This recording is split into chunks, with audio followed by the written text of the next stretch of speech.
What's going on, everyone? It's Gianluca here, and today we are doing a little bit of Q&A. So I've got this friend of mine, Martin. He was asking me kind of a lot of questions the other day, and I was like, look, Martin, I'm not gonna answer you right now one by one. Instead, I'm going to make a video so other people can relate to you, and maybe we can make this a little bit more proficuous for everyone.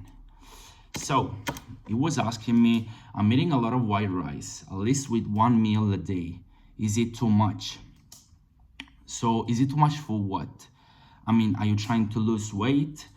What's your goal here? And by this, I mean, you can either want to lose fat or build muscle or just put on a lot of weight or just lose weight in general. But anyway, there is nothing wrong with eating white rice with each meal. You could eat white rice or brown rice. You can have white bread or brown bread, potatoes, any form and source of carbohydrates, particularly starch carbohydrates, is gonna do just fine. I mean, you definitely need this component in your diet. You shouldn't avoid that. And what dictates if you're going to put weight on or weight off is basically your caloric intake. So you can easily be in a 500 calorie deficit. That's where you want to be each day, and still be able to enjoy your white rice.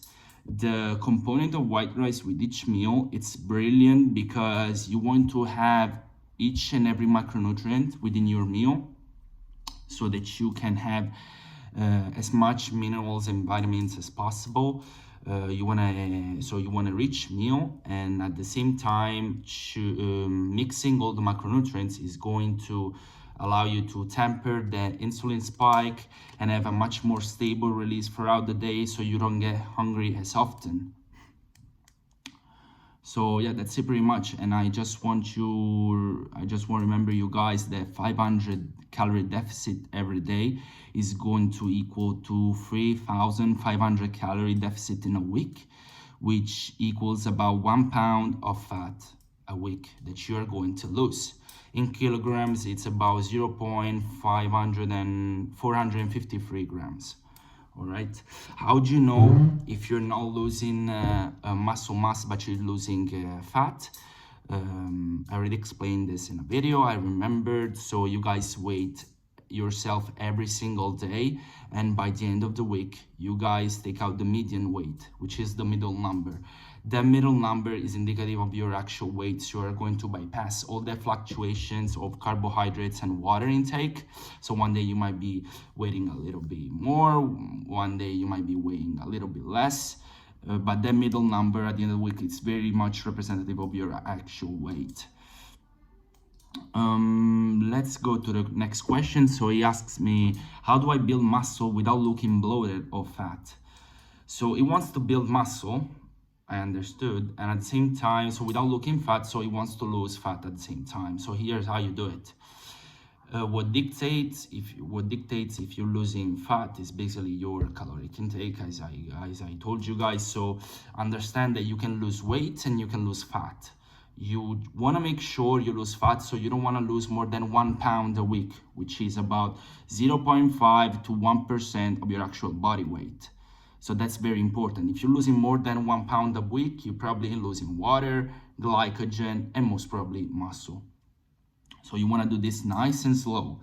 But how you do this while building muscle at the same time, so you don't go too much in a deficit. So just think like this. If you are in a 500 calorie deficit, or even a little bit less, like 400, 300, I mean, your body is not actually under that much stress and burden. Therefore, your hormonal profile is not that compromised, because what dictates if you're going to build muscle or not is basically your anabolic environment, and you must preserve that by not stressing yourself too much, which can be physical activity and mental activity.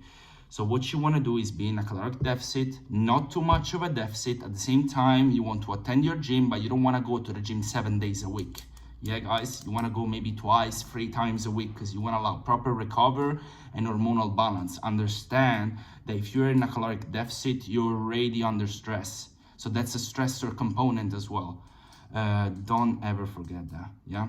because it doesn't make sense, guys, to go 6 days a week in the gym and then you can perform other activities in your life, because you're just under too much stress, physical and mental, and then the first opportunities you have, you're eating everything in front of you. I mean, there's not much point in doing this. All right.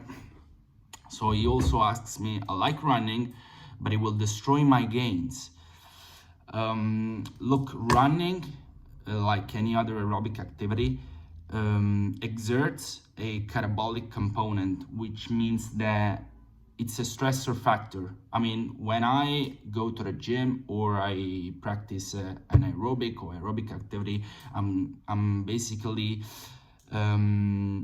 injecting a response into my body to release glucocorticoids, which are norepinephrine, epinephrine, cortisol. All these are catabolic components that are then going to shape my environment in order that an anabolic response can follow, and therefore I can come into place with a better physique, with a better environment.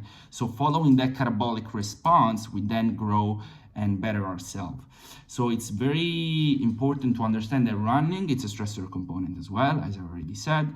It needs to be incorporated in a way that is not going to weigh too much on your on your other activities. I mean, because if you're already practicing, if you're already going to the gym 2-3 times a week, and then you're already in a caloric deficit, I mean, that's already another stressor component. I mean, unless you wanted to do it for performance, I would avoid running, because it's going to put you under some other stress as well. And I'll probably incorporate the treadmill or walking. If you guys walk outside, at least walk 1 to 2 hours a day if you guys can. And if you go in indoors inside the gym, I would do treadmill, 15% incline at 3.0 to 4.0 speed. You're going to notice this is going to be very low impact, in a way that you can handle this even for an hour or more and can't feel that much of a stress. That's what you guys want to do. You want to go nice and steady, sustainable, and you just don't want to do that kind of activities that you burn out, nonsensical. Okay, what you want to do is nice and stable, and it's going to allow you to burn a lot of calories and incline treadmill. And you will notice if you do 3.0 or 3.5 of a speed, it's not going to take that much burden on yourself. And definitely, you guys, you're gonna see the benefit if you do this for a month, 2 months, wherever. Even if you are not gonna touch your diet, you are going to see that you're going to burn a lot of calories, and that's gonna make a difference in your physique. I just want to mention that if you do this kind of activities, aerobic, that you're sweating a lot or whatever, you want to eat the right sodium intake. Why? Because it's very typical that at the end of a cut, while you guys start dropping weight, you are going to see yourself so you go maybe 1-2 weeks out and you lose, let's say, 3 kilos, and you say, wow, I just lost 3 kilos, I should be ripped. And then you take your shirt off and you don't look ripped, you're still looking fat, but you look flat, which is even worse. And that's happened because you guys just lost water and glycogen, and you didn't lose any actual fat yet. And when you lose actual water, your muscle is mostly water, so you're looking flat. And this is very frustrating, to be honest. That's what you want to avoid. So with the right sodium intake, you guarantee to your body the nutrient retention that you want inside the muscles, or the muscle looks nice, full, has glycogen in it, has a lot of nutrients to keep you going in the gym. And at the same time, once you start losing weight, that weight is not going to be the water and the fluid retention, is going to be actual fat. So you're still going to look nice and full, but at the same time, you're going to get shredded. So it's very important to eat your sodium intake, guys. Please don't demonize it. And last question is, how do I stop looking like a panda? Because I always make fun of him that he looks like a panda or whatever. But the point is, guys, if you want to really stop being a couch potato in your life, it's not really much about the practices that I tell you as much as your mindset. If you truly wanna make a change in your life, and want to be a different kind of person, just start acting like one.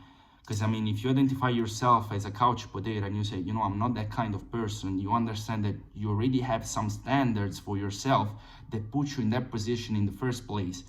I mean, if you say, you know, I want to start swimming and I want to look like Michael Phelps, you know what? Look at their habits, look at their habitual practices, and see that the guy, once he wakes up, he probably has a different breakfast than you, he probably has a different workout schedule than you, different practices throughout the day. I mean, I know that we all busy with our works and whatsoever, but just start to make that habitual changes that subsequently is going to reflect within a different figure and a different vision, an image that you have of yourself. Because if you start treating yourself like an athlete, you're definitely going to make subconsciously even better choices for yourself, which can be eating practices, training practices, but even how you live your life. You're probably going to choose to go for a walk or go to do outdoors activity instead of watching Netflix over your weekend off, you know. And that's very subconsciously, it happens subconsciously sometimes, but if you set yourself this kind of vision for yourself, I can guarantee you guys, this is how I started, you're definitely going to see some pretty good changes in your life. So I hope this helped pretty much everyone. I mean, I'm sure everyone can relate to this kind of questions. And I hope this video was pretty helpful for you guys. If you want me to cover any other topic, just let me know in the comments down below. Just leave me some other questions. I'm more than happy to do this Q&A, you know, for you guys. All right, thank you guys for watching. I'll see you soon.